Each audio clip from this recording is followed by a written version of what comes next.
सारी बंदगी सतनाम, नमस्कार। कैसे हैं आप लोग? सब ठीक हैं? तो मैं अपने बारे में बता दूं पहले आपको। मेरा नाम नितिन दास है और मेरा जन्म स्थान पंजाब है।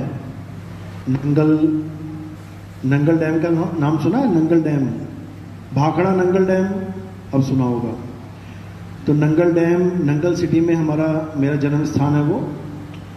और मैं कबीर पंथ में एक संत हैं, एक साधु हूँ, और हम भ्रमण करते हैं पूरे भारत में, विदेशों में भी जाते हैं। और जो हमारा प्रचार है वो सत्य सनातन धर्म का प्रचार है। सत्य सनातन धर्म का नाम सुना है? सुना है? सनातन धर्म, कौन कौन सनातन धर्म वाले हाथ खड़े करो। सनातन धर्म वाले। और हिंदू धर्म वाले कौन है? हिंदू कौन है? हिंदू सारे हैं, सनातन वाले कम है थोड़े।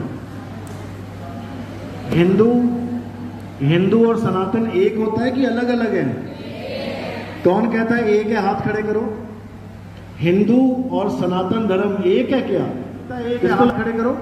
बहुत कम लोग हैं। किसको लगता है अलग अलग है? हिंदू और सनातन धर्म अलग अलग है? समझ लो, हम लोग प्रचार करते हैं सत्य सनातन धर्म का। सत्य सनातन धर्म का मतलब पता है किसी को? सनातन का क्या मतलब होता है? सनातन का मतलब क्या है? किसी को पता है? नहीं पता है? चलो आज आपको बताएंगे सनातन का मतलब क्या होता है।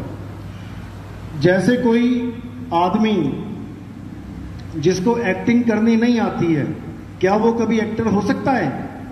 नहीं हो सकता। जिसको पढ़ाई लिखाई ना होती हो, क्या वो पढ़ा लिखा इंसान कहला सकता है?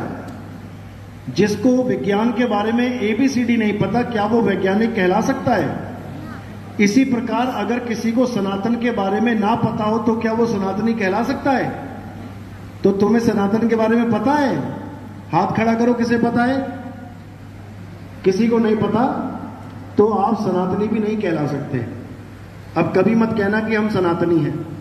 यानी कि वो आदमी जिसको एक्टिंग नहीं आ रही वो सबको कहता फिर रहा है कि मैं तो एक्टर हूं।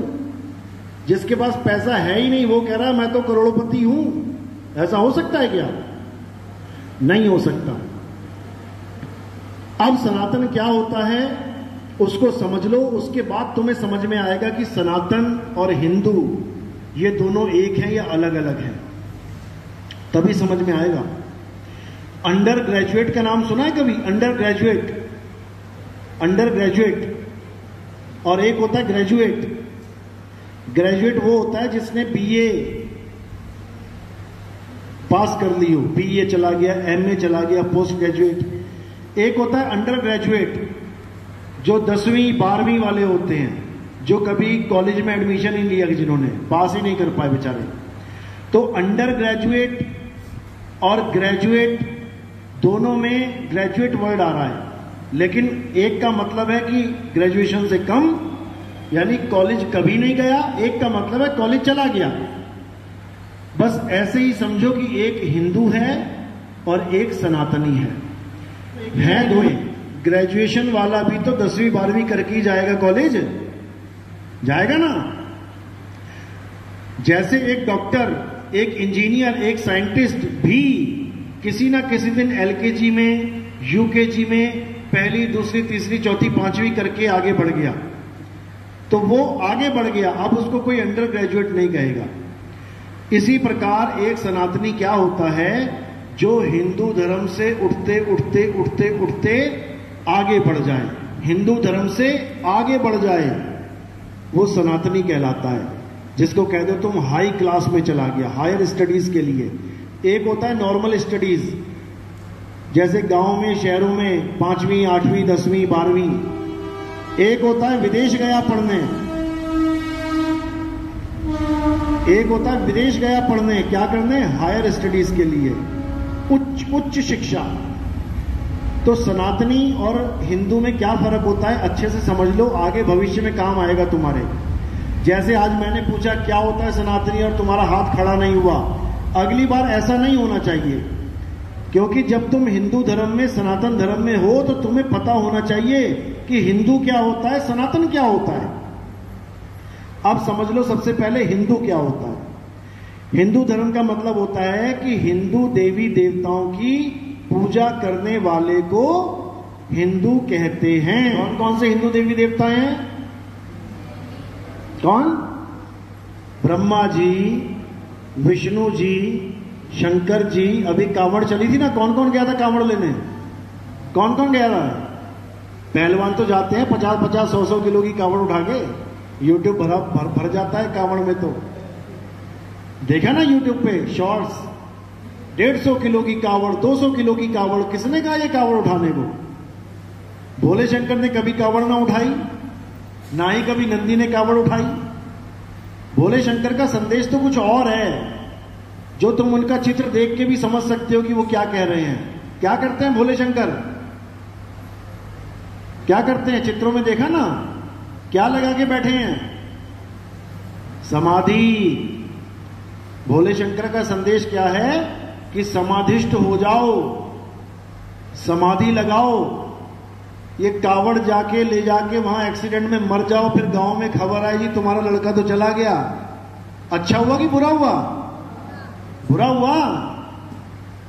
हरियाणा में 25 लड़के मर गए थे एक ही गांव के कावड़ में, पता है ना? कहां पे? झज्जर में, महेंद्रगढ़ में। तो उनके दिलों पे क्या बीती होगी सोचो। जिस गांव के 25 छोरे, जवान लड़के मर जाएं, कितने दिन तो वहां दिया ना जला होगा, खाना ना खाया होगा लोगों ने। और क्या बोल के जाते हैं? अकाल मृत्यु वो मरे जो काम करे चंडाल का, और काल उसका क्या बिगाड़े? महाकाल का तो 25 लोग का तो बिगाड़ दिया काल ने, एक ही गांव के। और बाकी हजारों के हिसाब से मरते, तुम्हारे तक खबर नहीं पहुंचती। कितने गंगा में बह जाते कावड़ लेते लेते, भगदड़ आई, मरे, पता नहीं कौन कौन बह गया, किसी का आता पता नहीं। कितने ट्रकों से कुचल के मर जाते हैं, बाइकों से मर जाते हैं, कोई गांजा पी के कहीं ट्रेन के आगे खड़ा हो जाता है जाके। इतनी दुर्गति होती है। क्यों? केवल अज्ञानतावश, केवल अज्ञानतावश। हमें पता ही नहीं है हमने करना क्या है, क्योंकि हमें कोई बता ही नहीं रहा। तो समझ लो हिंदू धर्म क्या होता है, जो देवी देवताओं की पूजा करे, यानी शरीरों की पूजा करे। ब्रह्मा जी का शरीर, विष्णु जी का शरीर, शंकर जी का शरीर, पवन देव, शनि देव, ये देव, वो देव, सब के सब हिंदू हैं। अब सनातनी क्या है? सनातनी वो होता है जो उस देव की पूजा करे जिसका कोई आदि और अंत ही ना हो। यानी वो ना तो कभी पैदा हो, ना ही वो कभी मरे।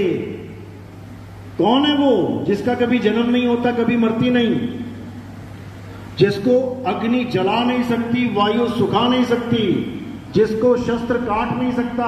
कौन है वो? आत्मा। ये कौन सा भगवान है? फोटो देखी कभी इस भगवान की? किसी मंदिर में गए, कोई आत्मा की मूर्ति लगी हो वहां पे और तुम आत्मा की पूजा कर रहे हो? कोई मूर्ति है आत्मा की? आत्मा कहां है? आत्मा कहां है? अभी सब लोग को पता है ना आत्मा होता है कुछ। अपनी अपनी आत्मा लेके आए हो, घर तो नहीं छूट गई किसी की? जल्दबाजी में वहीं बिस्तर पे पड़ी रह गई हो, रोटी बनाते बनाते चूल्हे के पास पड़ी रह गई हो। सब अपनी अपनी आत्मा को लेके आए हो, या आत्मा तुम्हें लेके आई है? सोचो, तुम आत्मा को लेके आए हो या आत्मा तुम्हें यहां तक लेके आई है?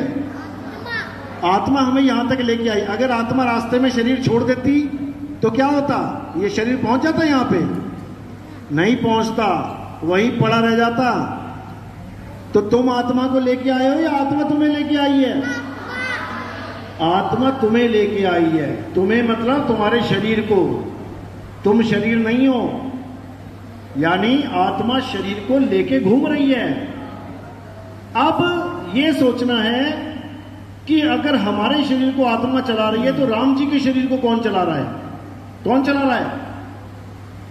हमारे शरीर को हमारी आत्मा चला रही है, तुम्हारे शरीर को तुम्हारी आत्मा चला रही है। तो राम जी के शरीर को किसकी आत्मा चला रही है? राम जी की। हनुमान जी के शरीर को किसकी आत्मा चला रही है? हनुमान जी की। सबके शरीरों को सबकी आत्मा चला रही है। लेकिन क्या हम आत्मा के बारे में कुछ जानते हैं कि आत्मा होती कैसी है, आत्मा रहती कहां है, आत्मा काम कैसे करती है, आत्मा का स्वरूप क्या है, कैसे पता लगे कि ये आत्मा है? किसी ने अपनी आत्मा को देखा कभी? आज तक नहीं देखा। और 24 घंटे तुम्हारे साथ रहती है आत्मा। एक पल भी ऐसा नहीं है जब आत्मा तुम्हारे साथ नहीं है। जिस दिन आत्मा ने तुम्हारा साथ छोड़ दिया, ये तुम्हारी सांसें बंद हो जाएंगी। जब कोई आदमी बेहोश हो जाता है तो सबसे पहले क्या करते हैं? चेक। उसके नाक के पास देखते हैं सांस आ रही है कि नहीं आ रही है।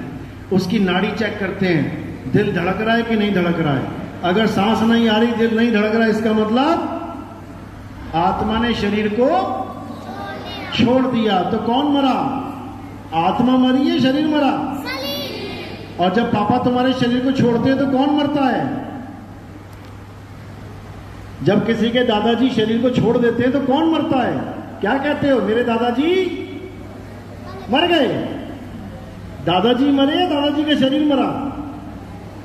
दादाजी कौन है? शरीर है कि आत्मा है? तुम कौन हो? शरीरों की आत्मा हो? तुम शरीर हो? सोच लो। अगर तुम शरीर हो तो कोई ये ना कहे कि मेरे पापा शरीर छोड़ के चले गए, मेरी मम्मी शरीर छोड़ के चली। तो शरीर है तो शरीर तो पड़ा हुआ है, मम्मी पड़ी है, पापा पड़ा है नीचे। छोड़ के कौन गया? आत्मा। तो इसका मतलब पापा पड़े नहीं है, पापा चले गए। मेरी मम्मी हमसे दूर चली गई, यानी जो पड़ा रह गया वो मम्मी नहीं थी। यानी जिसको तुम घर जाके मम्मी मम्मी मम्मी कर रहे हो वो मम्मी नहीं है। वो कौन है? मम्मी का शरीर, आत्मा नहीं। वो मम्मी का शरीर है जिसको तुम देख रहे हो। और जो असल में मम्मी है, जो असल में तुम्हारे पापा हैं, वो तुम्हें दिखाई भी नहीं दे रहे। वो तुम्हें दिखाई नहीं दे रहे हैं क्योंकि आत्मा कभी दिखाई नहीं देती। तो जो पापा है, मम्मी है, वो है आत्मा। और जो उस आत्मा ने कपड़े पहन रखे हैं वो है शरीर। कितने प्रकार के कपड़े हैं इस दुनिया में? कपड़े लेने जाते हो ना, कितने प्रकार के कपड़े हैं दुनिया में? जब तुम पैंट लेने जाते हो, जीन्स, तो दुकान पे जाते हो, कहते हो मुझे जीन्स दे दो। वो क्या बोलता है? कौन सी चाहिए? लेडीज या जेंट्स? यानी दो प्रकार के कपड़े हैं, लेडीज और जेंट्स। ये तो हो गए कपड़ों का खेल। और जो हमारे शरीर हैं वो कितने प्रकार के हैं? एक लेडीज है, एक जेंट्स है और एक नपुंसक। सड़कों पे देखा ना, जिसको आप लोग क्या बोलते हो? नपुंसक को क्या बोलते हो? किन्नर। किन्नर बोल देते हो। सड़कों पे मांगने आते हैं, या किसी के बच्चा हुआ गांव में तो तालियां बजा बजा के मांगेंगे। वो भी एक शरीर है, लेकिन ना तो वो आदमी का शरीर है ना वो औरत का शरीर है, यानी तीसरे नंबर का शरीर है। स्त्री, पुरुष, नपुंसक। तो ये जो शरीर हैं, इन सबको चलाने वाली आत्मा है। और वो आत्मा अजर, अमर, अविनाशी है। उसका ना तो कभी जन्म होता है और ना ही उसकी कभी मृत्यु होती है। सनातनी होता है, सनातनी। वो कौन है? जो उस आत्मा की पूजा करे, जो उस आत्म देव को पूजे। तो सबसे बड़ा सनातनी कौन है जिसने आत्मा के बारे में सबसे ज्यादा बताया? वो है कृष्ण जी। आप कृष्ण जी की गीता पढ़ोगे, उसमें कृष्ण जी ने क्या समझाया? हे अर्जुन, ये आत्मा अजन्मा है, नित्य है, शाश्वत है, पुरातन है। ये आत्मा ही सत्य सनातन है। नैनम छिंदंती शस्त्राणी नैनम दहती पावका न चैनम क्लोदंतापे न शोषती मारुता। कि हे अर्जुन, जो इस आत्मा को जान लेता है, जैसे ये बच्चे जा रहे नहीं, जाने दो कोई बात नहीं। अब ये बच्चे जो जा रहे हैं, इनके लिए इस ज्ञान का कोई मतलब नहीं है। बिल्कुल उसी तरह जैसे एक टीचर बच्चों को क्लास में पढ़ाता है, अब वहां वो बच्चे जा नहीं सकते ऐसे, तो वहां कौन जाता है? उनका ध्यान। यानी क्लास में बैठे हैं, टीचर भी दिखाई दे रहा है, ब्लैक बोर्ड भी दिख रहा है, चौक भी चल रही है, लेकिन ध्यान कहां है? खेल में। मैं जाके क्रिकेट खेलूंगा, मैं कंचे खेलूंगा, मैं खेतों में घूमूंगा, आम तोड़ने जाऊंगा। तो पूरा साल वो बेचारा क्लास में बैठा हुआ भी बाहर रहता है। तो वो क्या होगा लास्ट में? पास होगा कि फेल? फेल होगा।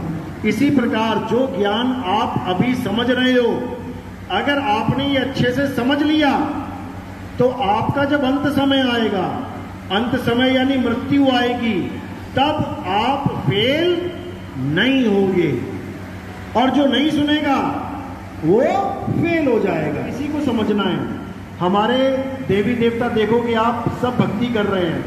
भोले शंकर को देखोगे, भक्ति कर रहे हैं। अरे वो तो भगवान है, उनको भक्ति करने की क्या जरूरत है? जो खुद ही भगवान है, जो खुद ही देवों के देव महादेव हैं, अगर वही भक्ति करेंगे तो फिर भगवान कौन है? क्योंकि भक्ति भगत करता है, भगवान नहीं करता। भक्ति कौन करता है? भगत करता है। भगवान को भक्ति करने की क्या जरूरत है? किसकी भक्ति कर रहे हैं भोले शंकर? पता है किसी को? भोले शंकर कैलाश पर्वत पे बैठ के भक्ति कर रहे हैं, युगों युग बीत जाते हैं, आखिर वो किसकी भक्ति कर रहे हैं? कभी सोचा है? नहीं सोचा?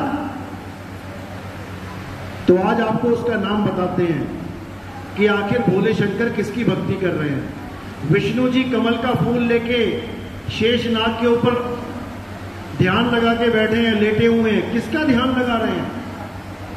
ब्रह्मा जी कमल के ऊपर बैठे हुए भक्ति में लीन है, किसकी भक्ति में लीन है? ये किसी को समझ में नहीं आ रहा। पंडित जी से पूछोगे तो वो बताएंगे ब्रह्मा विष्णु की कर रहे हैं, विष्णु शंकर जी की कर रहे हैं, शंकर ब्रह्मा की कर रहे हैं, यानी तीनों के चक्कर में उलझा देंगे। जबकि ऐसा बिल्कुल नहीं है। भक्ति करने का मतलब होता है किसी को प्राप्त करना। अगर भोले शंकर को राम जी विष्णु जी की जरूरत है तो वहां उसके लोक में चले जाएंगे बात करने। भक्ति करने की क्या जरूरत है? भक्ति का मतलब होता है प्राप्ति करना। जैसे कोई राक्षस बैठा है और भक्ति कर रहा है, ओम नमः शिवाय, ओम नमः, अब यानी वो चाहता है कि कोई मिले उसे आगे। तो वो किसको चाहता है? शंकर जी को चाहता है। जैसे ही शंकर जी प्रकट हो गए, उसकी भक्ति पूरी हो गई।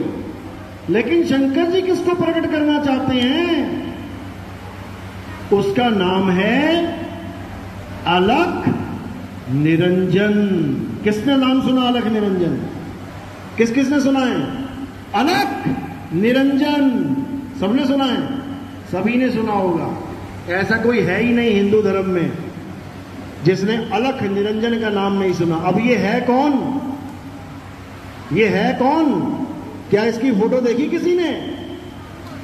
राम जी की देख लोगे, श्याम जी की देख लोगे, हनुमान जी की देख लोगे, सारे देवी देवताओं की देख लोगे, लेकिन कभी दुकान पे जाके कहना दुकानदार से, भैया अलख निरंजन की फोटो दे दो।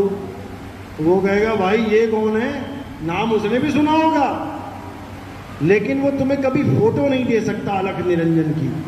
क्योंकि जैसे आत्मा नहीं दिखाई देती, वैसे ही अलख निरंजन भी दिखाई नहीं देता। अब इन दोनों में जो दिखाई नहीं देते, इन दोनों में जो भेद है, अगर वो तुम्हें पता है तो तुम कभी अलख निरंजन के जाल में नहीं फंसोगे। अलख निरंजन भी दिखाई नहीं देता, आत्मा भी दिखाई नहीं देती, लेकिन अगर तुम्हें दोनों का भेद पता है तब तुम बच सकते हो। तो अलख निरंजन के पुजारी बिल्कुल अलग होते हैं और आत्मा के पुजारी बिल्कुल अलग होते हैं। अलख निरंजन का मतलब समझ लो क्या है? उसका मतलब है मन। मन सुना है कभी? मन किस किस के पास है? मन सबके पास है। कभी देखा मन कैसा होता है? लेकिन सुबह से लेकर शाम तक तुम किसके कहे पे काम करते हो? मन के कहे पे। अभी 4 आइटम रख देंगे ना तुम्हारे आगे, रसगुल्ला, ब्रेड, बिस्कुट, नमकीन, तो तुम सबसे पहले क्या उठाओगे? जो तुम्हें, तुम्हारे मन को अच्छा लगता है। तुमसे पूछा जाए क्या खाने का मन कर रहा है, तुम कहोगे आज रसगुल्ले खाने का मन कर रहा है। तो ये मन है जो तुम्हें कह रहा है कि आज रसगुल्ला खाना है। तो तुम किसके गुलाम हो? किसके कहने पे चल रहे हो? मन के। अब इसी मन का खेल है सारा।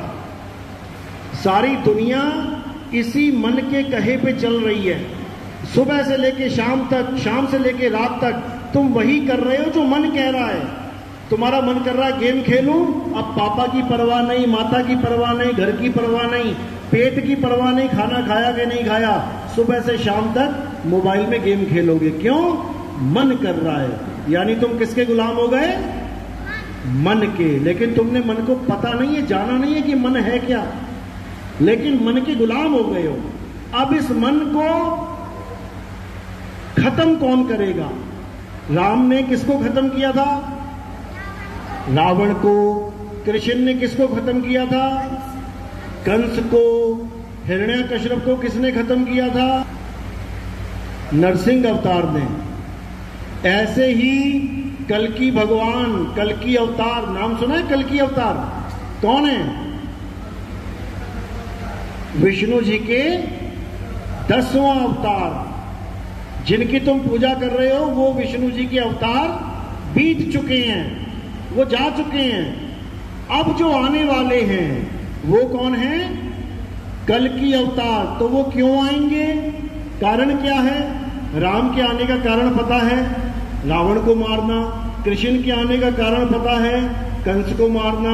कल्कि अवतार किसको मारेंगे आके? हैं? मन को। मन को मारेंगे। जिस मन ने तुम्हें गुलाम बना लिया है उसकी गुलामी से तुम्हें आजाद करवाएंगे। केजीएफ फिल्म देखी है? केजीएफ किस किस ने देखी? उसमें किसी ने गुलाम बना लिया था ना मजदूरों को। सुबह से लेकर शाम तक बेचारे काम कर रहे हैं, ना दिहाड़ी मिल रही है ना कुछ मिल रहा, बस खाने को टूटी फूटी रोटी मिल जाती है और बेचारे गरीब के गरीब। तो कौन आ रहा है वहां पे छुड़ाने के लिए? तो ऐसे ही एक अवतार आएगा, विष्णु जी का 10वां अवतार, उसका नाम है कल्कि अवतार। और वो तुम्हें गुलामी से तुम्हारे सारे बंधन काट देगा और तुम्हें हमेशा के लिए आजाद कर देगा। लेकिन उसको आजाद करेगा जिसको लगे कि मैं गुलाम हूं। यहां तो सारे ही राजा बने पड़े हैं। अब इन बच्चों को बाहर भेजा, ये खुद गए या किसी ने भेजा? खुद गए। तुम नहीं चले गए खुद? किसने भेजा? मन ने। ये यहां बैठ भी नहीं सकते, इनका मन में उथल पुथल होने लगी। अरे नहीं नहीं नहीं नहीं, ये क्या बोल रहे हैं, मुझे सुनने में समझ में नहीं आ रहा। उठो उठो, चल बेटा उठ, बाहर जा, बाहर अच्छी हवा चल रही है, बाहर खेलेंगे, ये करेंगे वो करेंगे। किसने? मन ने। क्यों? क्योंकि वो नहीं चाहता कि कोई उसकी गुलामी से आजाद हो जाए। कोई नहीं चाहता कि उसका ग्राहक टूट जाए। तुम्हारी दुकान हो ना, तुम कभी नहीं चाहोगे मेरी दुकान का एक भी ग्राहक मेरी दुकान छोड़ के चला जाए। इसी प्रकार ये काल, ये मन, ये अलख निरंजन कभी नहीं चाहता कि एक भी जीव, एक भी बच्चा मेरे जाल से निकल जाए। तो वो क्या करता है? वो उसको सत्संग से ही बाहर निकाल देता है कि बाहर ले जाता हूं, सुन ही नहीं पाएगा कुछ भी, कभी समझ ही नहीं पाएगा कि मन होता क्या है। और कबीर साहब क्या कह रहे हैं? मन के हारे हार है और मन के जीते जीत। अगर तुमने इस मन को समझ लिया कि ये कैसे मुझे नचा रहा है। आज जेलों में देखो कितने लोग बंद हैं। पता है क्यों बंद हैं? क्यों? क्योंकि उन्होंने अपने मन के कहे काम कर डाले। गुस्सा आया, लड़ाई झगड़ा हुआ, मन ने कहा गोली मार दे इसे, निकाला बंदूक, गोली मार दी। मन ने कहा पत्थर से सिर फोड़ दे, बिना सोचे समझे पत्थर उठाया, सिर फोड़ दिया। तो कहां चला गया? जेल में। अब रो रहा है बैठ के, अरे बाबूजी बड़ी गलती हो गई, पता नहीं कैसे बुद्धि भ्रष्ट हो गई, अरे सोचने समझने की ताकत खत्म हो गई, अरे पता नहीं क्यों कत्ल कर दिया मैंने। किसके कहे पे किया? मन के। तो जितना भी खेल है ये सब मन का खेल है। तुम्हें सुबह से शाम तक मन ही नचाता है। घर में बैठे बैठे एकदम उथल पुथल कर देगा, कहेगा नहीं बाहर चलो, पापा डांटेंगे, बाद में देखी जाएगी, पहले बाहर जा, पहले घूम के आ। तो इस मन के खेल को समझना है। ये मन के हारे ही हार है और मन के जीते ही जीत है। तो जो कल की अवतार आएंगे, सबको पता है, पूरे हिंदू धर्म को पता है कि कल की अवतार आएंगे। किसी भी बड़े से बड़े पंडित को पूछ लेना कि कल की अवतार मारेंगे किसे, राक्षस का भी तो नाम बता दो। अगर अवतार आएगा तो कुछ करने आएगा ना, किसको मारेगा आके? एक भी आदमी तुम्हें नहीं बता पाएगा कि किसको मारेगा, क्योंकि किसी को पता ही नहीं है कि इस बार राक्षस है कौन। और इस बार जो राक्षस है वो एक नहीं है, वो जितने शरीर हैं उतने ही राक्षस हैं, क्योंकि सबके अंदर मन बैठा है, सबके अंदर, इस शरीर के अंदर मन बैठा है। वही कली, कली नाम है उसका, कली, कली काल, कली काल। नेट पे सर्च करोगे ना कली काल कौन है, तो तुम्हें वो बातें पता लगेंगी जो आज तक इन पंडितों को नहीं पता लगी, बड़े बड़े ऋषियों को पता नहीं लगी। उनको भी पता नहीं लगा कि कली काल हमारे अंदर बैठा हुआ है। उनके अंदर से भी कली काल ने सारा खेल घुमा दिया। विष्णु जी को श्राप किसने दिया था? विष्णु जी को श्राप दिया था ना किसी ने, उसी के भगत ने। किसने दिया था? विष्णु जी को श्राप दिया था नारद मुनि ने। 24 घंटे नाम जपता था, नारायण नारायण। नारद मुनि पता है ना, जो भगत है भगवान का, वही श्राप दे रहा है भगवान को। पता क्यों श्राप दिया था? नहीं पता। नारद मुनि को अहंकार हो गया एक बार कि सबसे बड़ा सन्यासी मैं ही हूं। कैसे हो गया? विष्णु जी के पास गया, वो शैया पे लेटे हुए थे, अपना ध्यान में मगन थे, लक्ष्मी जी पैर दबा रही थी। तो नारद मुनि ने कहा महाराज माया से तो आप भी नहीं बचे, देखो औरत बैठा रखी है साथ में, औरत रूप है माया का। तो विष्णु जी ने कहा हाँ भाई ये बात तो सच है, तो बचा कौन है? तो नारद मुनि कहते मैं बचाऊं ना, मेरे पास कोई लेडीज नहीं है, औरत नहीं है। तो विष्णु जी ने कहा ठीक है भाई बहुत अच्छी बात है, जाओ। जब वो वापस गया तो विष्णु जी ने एक लीला करी। लीला क्या करी? रास्ते में एक बहुत बड़ा महल बना दिया। जब नारद मुनि वहां से क्रॉस हुआ तो विष्णु जी ही एक लड़की बनके उसमें जल चढ़ाने लगे पौधों पे। अब नारद मुनि ने लड़की को देखा और उसका मन विचलित हो गया। कहता इतनी सुंदर लड़की, अरे आज तक कभी दिखाई क्यों नहीं दी है? इतना प्यारा महल, इतनी बढ़िया राजकुमारी। सीधे पहुंच गया उसके पास, कहता है हे राजकुमारी मैं तुम्हारे साथ शादी करना चाहता हूं। अब वो तो विष्णु जी है, लड़की बनके खड़े हैं वहां पे। वो कहते भाई मैं तो उसके साथ शादी करूंगी जो इस दुनिया में सबसे सुंदर होगा, तू कहां सुंदर है? बड़ा चक्कर में पड़ जाता है। कहता अब क्या किया जाए? वापस जाता है विष्णु जी के पास। क्यों? भगवान कुछ भी कर सकते हैं। तो विष्णु जी को बोलता है कि भैया भगवान जी मुझे एक दिन के लिए अपना कपि रूप दे दो। कपि रूप यानी सुंदर रूप, सबसे सुंदर रूप विष्णु जी का। तो विष्णु जी ने कहा तथास्तु। अब आया दिन, पहुंच गया स्वयंवर में। अब जैसे ही स्वयंवर में पहुंचा, जैसे ही खड़ा हो सामने तो लड़कियां आए और उसको देख के हंस के आगे चली जाए, माला ना पहनाए उसको वो लड़की, वो राजकुमारी। एक बार हुआ आगे चला गया, दूसरी बार हुआ और आगे चला गया, तीसरी बार हुआ, फिर उसको बोल ही दिया कि अरे बंदर तू क्यों छलांगे मार रहा है बार बार, पीछे से आगे आगे, आगे से और आगे खड़ा हो गया। ये स्वयंवर राजकुमारों का है, राजाओं का है, बंदरों का नहीं है। वो कहता भाई बंदर, मैं कहां बंदर हूं, मैं तो कपि रूप विष्णु जी के रूप में खड़ा हूं। तो वहां पर विष्णु जी ने क्या किया था, उसको कपि यानी बंदर, कपि बंदर को भी कहते हैं, विष्णु जी ने बंदर का रूप दे दिया उसको, उसकी शक्ल बंदर जैसी हो गई। तो जब वो गया नदी पे और उसने अपना चेहरा देखा तो उसे बहुत गुस्सा आया और उसने वहीं जल लेके क्या बोला कि हे विष्णु, जैसे तूने मुझे स्त्री के लिए तड़पाया है वैसे ही मैं तुझे श्राप देता हूं, तू भी स्त्री के लिए तड़पेगा। तो कैसे, कौन से रूप में आए, राम के रूप में।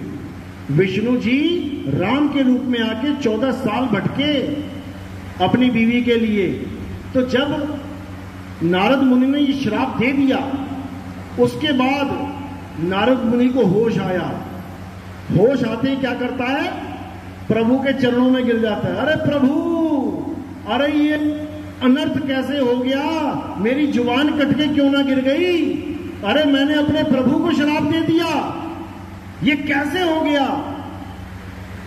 अब इसको समझना है कैसे हो गया। ये श्राप नारद मुनि कभी दे ही नहीं सकता था।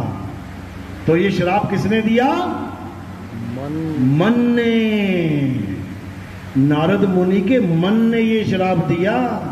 क्योंकि दुखी कौन हुआ था, नारद मुनि का मन दुखी हो गया था। नारद मुनि कभी दुखी नहीं हो सकता, क्योंकि नारद मुनि तो आत्मा है। आत्मा सुख और दुख दोनों से परे है, लेकिन ये जो मन है यही सुख और दुख का अनुभव करता है। तुम्हें कोई कड़वा वचन बोल दे, अंधे को अंधा बोल दे, ओए अंधे इधर आ, कोई काना है तो उसको ओए काने इधर आ, तो उसका क्या दुखी होगा, मन। जबकि वो है असलियत। अंधे को अंधा बोलना कोई गलत थोड़ी नहीं है, वो अंधा ही है।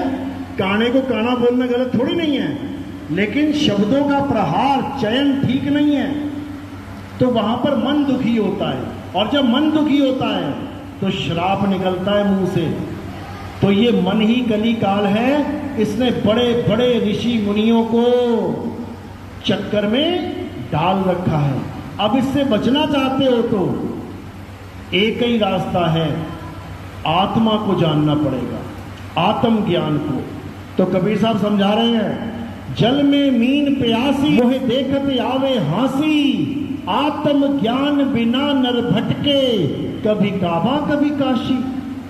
इस आत्मा के ज्ञान के ना होने के कारण लोग कहां भटक रहे हैं। कोई कांवड़ लेने के लिए भटक रहा है, पापा कहेंगे ना जा बेटा 5 किलोमीटर पैदल चला जा और सामान ले आ, कभी ना जाएगा। 5 किलोमीटर पैदल नहीं जा सकता, लेकिन 500 किलोमीटर पैदल चला जाएगा कांवड़ लेने, वो भी उठा के। ये मन का खेल इतना जबरदस्त है, समझ रहे हो। तो मन और आत्मा, इन दोनों के भेद को समझोगे तो तुम्हारा जन्म सफल हो जाएगा। जितने भी संत महात्मा हैं ये आत्मज्ञानी हैं। आत्मज्ञानी, कोई पत्थर की पूजा करने वाले ज्ञानी नहीं है ये कि पत्थर की पूजा करो भगवान मान के। अरे जो पत्थर टेढ़ा हो जाए, उठ ना सके, उसको तुम भगवान मान बैठे। भगवान ने तो पूरा पहाड़ उठा लिया एक उंगली से, पूरा पहाड़ उठा लिया एक उंगली से। वो भगवान कहलाने लायक है। और जो अपने आप को ही नहीं उठा पा रहा है, एक मूर्ति को टेढ़ा कर दिया, ये अपने आप को उठा के दिखाए, उठा लेगी क्या? कितने दिन में उठा लेगी? जन्मों जन्म बीत जाएंगे, नहीं उठा पाएगी।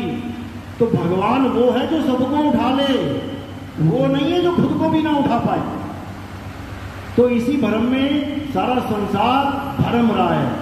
अब इस भ्रम को तोड़ना है और देवों के देव महादेव कौन, आत्मदेव, उसको जानना है, जिसकी वजह से ये सारे शरीर चल रहे हैं। हिंदू, मुस्लिम, सिख, ईसाई उसी आत्मा की वजह से मंदिर, मस्जिद, गुरुद्वारे, चर्च जा पा रहे हैं।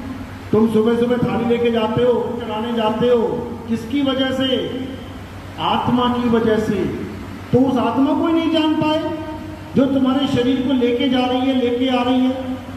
जिस आत्मा की वजह से तुम्हारे मुंह से सारे मंत्र निकल रहे हैं, राम राम राम राम, हरे कृष्णा हरे राम, किसकी वजह से? आत्मा की वजह से। आत्मा शरीर को छोड़ दे, नाम लेके दिखाओ किसी भगवान का। हर काम आत्मा से हो रहा है। मंदिर बन रहा है आत्मा की वजह से। किसी मजदूर की आत्मा छोड़ गई शरीर को, अब बना के दिखाए जरा मंदिर। यानी आत्मा के द्वारा ही सब कुछ बन रहा है। छोटे से झोपड़ी से लेके बुर्ज खलीफा तक किसने बनाया है? आत्मा ने। ये कारें, मोटरसाइकिल, ये सारे दुनिया भर का तामझाम कौन बना रहा है? आत्मा। किसके द्वारा? मन और काया के द्वारा, शरीर और बुद्धि के द्वारा सारा खेल चल रहा है। तो हम हर चीज को जान रहे हैं, सबको जान लिया हमने, बस आत्मा को नहीं जान पा रहे। और जिस दिन आत्मा को जान लिया, समझ लेना सबको जान लिया, फिर कुछ जानने की जरूरत ही नहीं है। क्योंकि जो असली चीज है वो आत्मा है, और जो नकली चीज है वो ये सारा संसार है, झूठा संसार है। आज तुम करोड़पति हो, तुम्हें लग रहा है कि मैं करोड़पति हूं, अभी कल को ही क्या होगा? सारा बिजनेस ठप, शेयर मार्केट डाउन, कोरोना आ गया, सारे आ गए सड़क पे। आज करोड़पति, कल को रोडपति। आज तुम ज्ञानी हो, बड़े बड़े लोग तुम्हारे आगे झुक रहे हैं, छोटा सा एक्सीडेंट हुआ नहीं, सिर में चोट लगी नहीं, तुम कोमा में चले गए। कहां चला गया ज्ञान सारा? सिर में चोट लग गई, बंदे का ब्रेन हेमरेज हो गया, पागलों वाली हरकतें कर रहा है, अब कहां की चला गया सारा ज्ञान? यानी ये संसार स्थायी नहीं है। अगर कुछ स्थायी है तो वो आत्मा है। एक बार तुम्हें आत्मा का ज्ञान हो गया, उसके बाद ये भव बंधन, ये संसार का बंधन तुम्हारा कुछ नहीं बिगाड़ सकता। तो अगर कोई भी इंसान जो बार बार जन्म और मरण के चक्कर में नहीं पड़ना चाहता, बार बार मां के गर्भ में उल्टा नहीं लटकना चाहता, इस बार बार के जन्म मरण से छुटकारा पाना चाहता है, तो वो आत्म ज्ञान को जाने, मंत्र ज्ञान को नहीं। ये राम राम जपना, राधे राधे जपना, अल्लाह अकबर जपना, वाहिगुरु वाहिगुरु जपना, ये आत्म ज्ञान नहीं है भाई, ये मंत्र ज्ञान है। इंसानों ने बनाए ये मंत्र। हिंदी, पंजाबी, उर्दू, फारसी, ये सारी भाषाएं किसने बनाई? इंसानों ने बनाई हैं। ये सारे नाम लिखे हुए हैं, किसने बनाए? इंसानों ने बनाए हैं। अगर इंसान, आदि मानव, का खा गा गा चा छा चा टा ठा डा ये नहीं बनाता, ABCDEFG नहीं बनाता, तो तुम्हारे कौन से भगवान का नाम होता? तुम्हारा अपना भी कोई नाम ना होता। जैसे भैंसे देखते हो ना सड़क पे, 200 भैंसे जा रही हैं, अब कौन सा नाम, किसका नाम? 5000 भेड़े जा रही हैं, कौन सा नाम, किसका नाम? ऐसे ही ये सारे इंसान भी होते, लेकिन नाम किसी का ना होता, क्योंकि अक्षर ही नहीं होते। अक्षर ना होते तो तुम्हारा नाम ना होता, तुम्हारा नाम ना हो तो तुम्हारी जाति ना होती, क्योंकि नाम जाति के आधार पर रखा जाता है। और तुम्हारी जाति का नाम ना होता तो तुम्हारा धर्म ना होता, तुम्हारे धर्म का नाम ना होता तो फिर क्या कोई भगवान ना होता। राम का रा कहां से लाते, श्याम का शाह कहां से लाते, अल्लाह का आ कहां से लाते, वाहिगुरु का वाह कहां से लाते? इन्हीं अक्षरों में से लेके आए हो, का खा गा चा छा जा। अगर ये अक्षर हटा दो, सारे मंत्र साफ, सारे धर्म साफ, सारी जात पात साफ, सारे नाम खत्म। अब बताओ कौन भगवान है? सारा झगड़ा ही खत्म हो जाए, क्योंकि अल्लाह, वाहिगुरु, गॉड, राम इन्हीं अक्षरों में से निकाल निकाल के पकड़ा रखा है सबको। यानी अक्षर खत्म तो सारा झगड़ा खत्म। अब क्या बचा? अक्षर खत्म तो झगड़ा खत्म है, भगवान खत्म थोड़ी नहीं हो गया। अगर अक्षर नहीं थे भगवान तब भी था, अक्षर नहीं रहेंगे भगवान तब भी रहेगा। यानी वो आत्मा सदा थी, सदा है, सदा रहेगी। उस आत्मा को जानना है, ना कि इन नामों के पीछे लड़ना है। आज एक मिनट का भरोसा नहीं है, कब हिंदू मुसलमान को कोई गाली दे दे, मुसलमान सिख को गाली दे दे, सिख ईसाई को कोई गाली दे दे। क्यों? केवल इन नामों के चक्कर में, केवल इन नाम के चक्कर में, पैसे के चक्कर में कोई गाली नहीं देगा। तुम हिंदू हो और मुसलमान ग्राहक आ गया 20,000 का सामान लेके जा रहा है तुमसे, गाली दोगे क्या? बता दो मुझे, कोई गाली देगा? तो कट्टर से कट्टर हिंदू हो, उसको पता लग रहा है ये ग्राहक आया है 50,000 का माल लेके जा रहा है जिसमें 20,000 का मुझे मुनाफा हो जाएगा, दे गाली जरा, देके दिखाए, देगा क्या?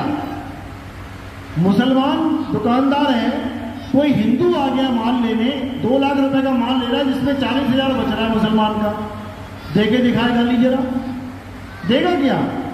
कभी नहीं देगा, क्योंकि वहां पे पैसा आना है।